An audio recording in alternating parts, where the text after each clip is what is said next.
Once a giant, always a giant. For me, it's only a giant. What's going on YouTube? Diggy546. Definitely hit that subscribe button if you're new. Like the video if you like the video. And I won't tell if you click that bell. Let's go ahead and get into this. So again, I want to revisit this. I made a video talking about possible backups for Saquon Barkley, and that really didn't happen the way I thought it would. Devontae Booker was not on my list as far as backups. I had Malcolm Brown there. I had a couple of guys there in the draft as backups, and we picked Devontae Booker. That is going to be the backup in general. But something that I have not seen talked about on a consistent basis, and I think is a huge part of this season, is Saquon Barkley. Saquon is literally probably still the straw that stirs the drink, just like they tried to say about Zeke. And this is not a knock on DJ. Saquon, to me, is still the best running back in the league. He is a guy that is 230 pounds, is running a 4.4. I think he's on the field, he's running a 4.3. And he's just the perfect mix of power, speed, agility, elusiveness. All he needs at some points are being more decisive. Taking the easy yards sometimes. He tries to go for the big play. But I still think even on the yards that he doesn't get, because he ends up behind the chains, he still is the best running back in the league. I just have not seen anybody be able to do what Saquon can do with nothing. And then our offensive line is getting better, especially in the run blocking, space of things. Saquon is due for a huge year. Coming off of this ACL, training with Odell. Odell is a freak.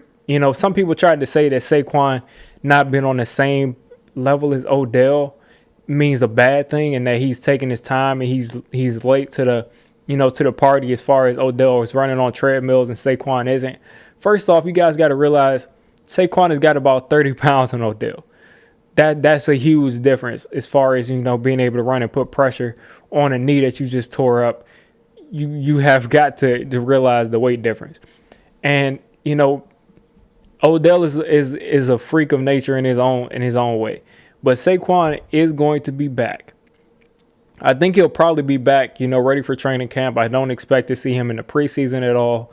But looking at this team and the fact that week 1 against the Steelers, they were sending 8-9 men just on run blitzes. Not on, blitzes to come get the quarterback. Sometimes they were, but most of the time they were run blitzes, sending 8 or 9 men directly at the ball. Not thinking about the pass, just saying, okay, if they're going to hand this off to Saquon, they are not going to beat us. How do you think Darius Slayton got that touchdown, in the back of the end zone against the Steelers? It's because they were saying, we dare you to beat us over the top. We don't think you can do it consistently.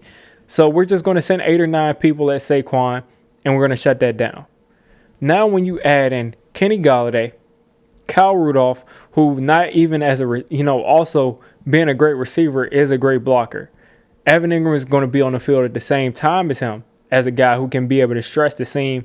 Hopefully, Jason Garrett finally decides to use Evan Ingram as a seam stretching tight end, as a guy who can be a matchup nightmare, not as just a regular tight end, and just hope he does something. Hopefully that happens.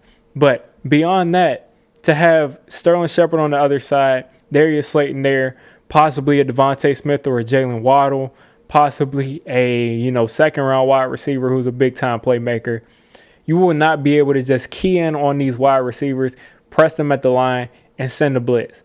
You cannot do that, and because of that, they're going to have to pay attention to the fact that Golladay could go over the top of this defense. Or if he gets a one-on-one, he could just go over the top of a defender and come down with the football. Or if, Devontae Smith or Jalen Waddle or whoever you want to say is on the other side, they could do the exact same thing. They could run past their defender too. So because we have that threat of being able to get over the top of people, being able to win on routes quickly, Saquon Barkley is going to actually face regular defenses. And if he doesn't face regular defenses, look for our offensive weapons to really just eat people alive, because we have some serious weapons now.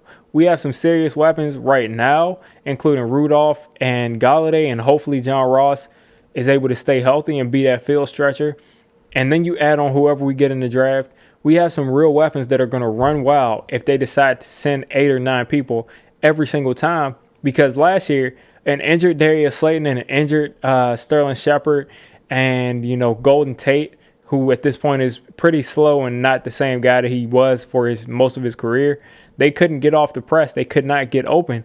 Even when not pressed, they couldn't get open quick enough, to beat these blitzes. They were getting pressed up or they were getting locked up. And DJ just had to eat those sacks. And those sacks went on our offensive line. And people think that this line is so horrible, when in reality, sometimes the line blocked for 4 to 5 seconds when we had regular rushes and we just couldn't find anybody open.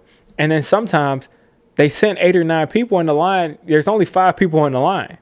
So Saquon is going to have every chance, especially with Jason Garrett as this offensive coordinator, to have this season that's going to warrant him being paid.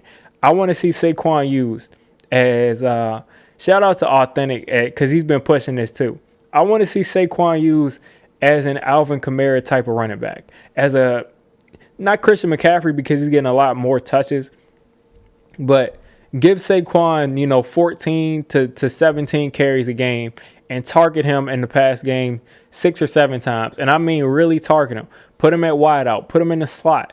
Line him up as an ace back. Line him up as a tight end. Or line him up even in the backfield and have him running real routes from the running back position. Now, obviously, you don't want to line Saquon up every single time on the outside, but be creative, move him around, and let him run routes because he's very good at that, and he's been underutilized at that pretty much since Pat Shurmur left. Pat Shurmur at least had him sometimes stretched out wide. He had him sometimes in the slot. He had him sometimes, everywhere. He was creative with it, and now we don't have that. So Saquon cannot just be used as a, backfield swing pass running back. I want to see him running routes down the field because he is an explosive playmaker. Think of when he ran that wheel route or, kind of a streak seam route from the backfield against Washington and got down the field. I mean, he is that threat deep.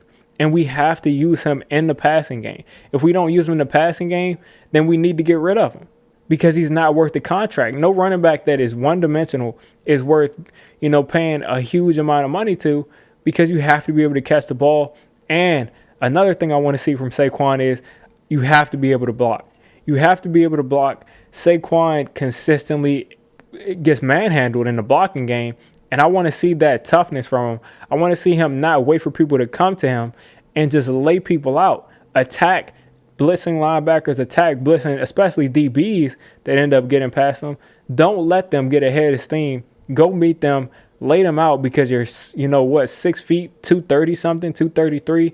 Right now he's probably like 240 because he put on some weight, bulking because of, he couldn't really do much cardio on a bad leg. But go meet these guys in the backfield, lay them out. And once you do that, they're going to even be less likely to call these blitzes because they know that they aren't just, regular. They know they're not going to be able to come in as easy as they've been able to. Because what does it do when you blitz? First of all, it keeps Saquon in the backfield. Keep Saquon in the backfield because he has to pass protect. So that way he's not running any routes. That's first thing. Second thing is, he can't pass protect, so why wouldn't teams continue to blitz? Well, like I said before, we've got receivers now, so they can't continue to do that. So Saquon is going to have more opportunities to run these routes out of the backfield, and I think he's going to be a monster with it. And I think that is going to be the key to his game this upcoming year, is not just he's going to have some spectacular runs. He's going to have some spectacular plays. He played, 2 weeks last year, and you could have made a highlight tape from what he did 2 weeks, even though the first week he didn't do anything. But he had a big play for the Bears, I think, against the Bears. And I think it was a swing pass or a screen or something like that. But beyond that, he's going to put together some spectacular running plays. And I think he'll get over 1,000 yards rushing again. But if he can get about 1,200 yards rushing and 700 to 800 yards receiving, depending on obviously who you bring in that receiver, you probably will want your receivers to have more. But if he can get something like that, I think he would have had a huge season. I think Saquon, depending on what DJ does, has the potential to be an MVP candidate. I said it last year, and I'll say it again. Last year he got injured, and I think down the stretch he would have found his way, and he would have been in that talk for MVP as he got more comfortable in that new offense. But things happened, and he'll be back. He'll be back with a vengeance, and I cannot wait to see Saquon play. The dude is probably my favorite player to watch in the entire NFL. And it sucks that we have not gotten to see much of him, and we haven't really gotten to see him consistently healthy pretty much since his rookie year. So I'm looking for a huge year from Saquon, huge comeback. You guys let me know what you're looking for. Let's get some stats predictions. I'll say 1,200 or 1,300 and between 600 and 800 receiving yards, which is wide gaps, but you'll get my official receiving, you'll get my official predictions for the offense and defense and all that after the draft in like probably June or July. So you guys let me know what you're thinking of it. So if you made it this deep into the video, I'm calling you a D6 squad member. If you're a D6 squad member, you got to hit that subscribe button. You got to turn on that notification bell. And listen, I make all kinds of content for NFL teams. So if you're not a Giants fan, don't worry. I'll cover your team. If I'm not covering your team, let me know. And have a good one.